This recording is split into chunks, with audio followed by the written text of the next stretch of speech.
Allu Arjun arrest ఒక నాటకీయ పరిణామాల మధ్య జరిగింది.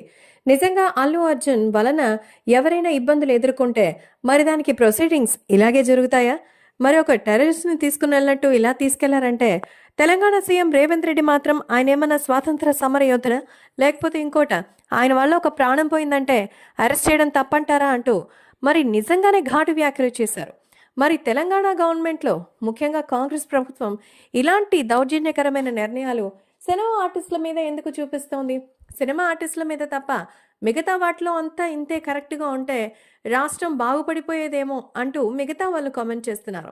మొత్తానికి ఇప్పుడు అల్లు అర్జున్ని ఒక్కరోజైనా జైల్లో పెట్టాలనేటువంటి ఉద్దేశమే బయటపడుతుంది తప్ప మిగతాది ఏదీ లేదు అంటున్నారు ఆంధ్రాకి సంబంధించినటువంటి అల్లు అభిమానులు.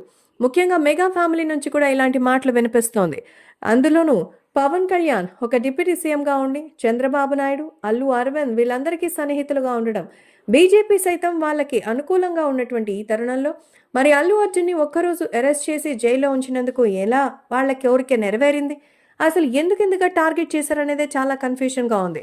ఏది ఏమైనా పవన్ కళ్యాణ్ కూడా ఇటీవల మన అల్లు అర్జున్ని కలవడం జరిగింది. ఈ విషయంలో అల్లు అరవింద్తో కూడా మాట్లాడారు.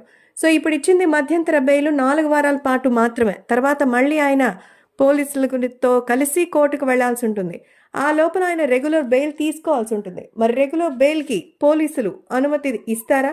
మరి కోర్టు నుంచి ఎలాంటి మద్దతు లభిస్తుంది?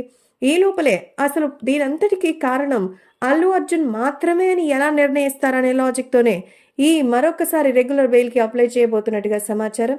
సో ఇప్పటికే అల్లు అర్జున్ అలాగే ఇంకా చంద్రబాబు నాయుడు ఇక పవన్ కళ్యాణ్ కలిసి లీగల్ టీంతో కూడా అప్రోచ్ కాబోతున్నట్టుగా తెలుస్తోంది.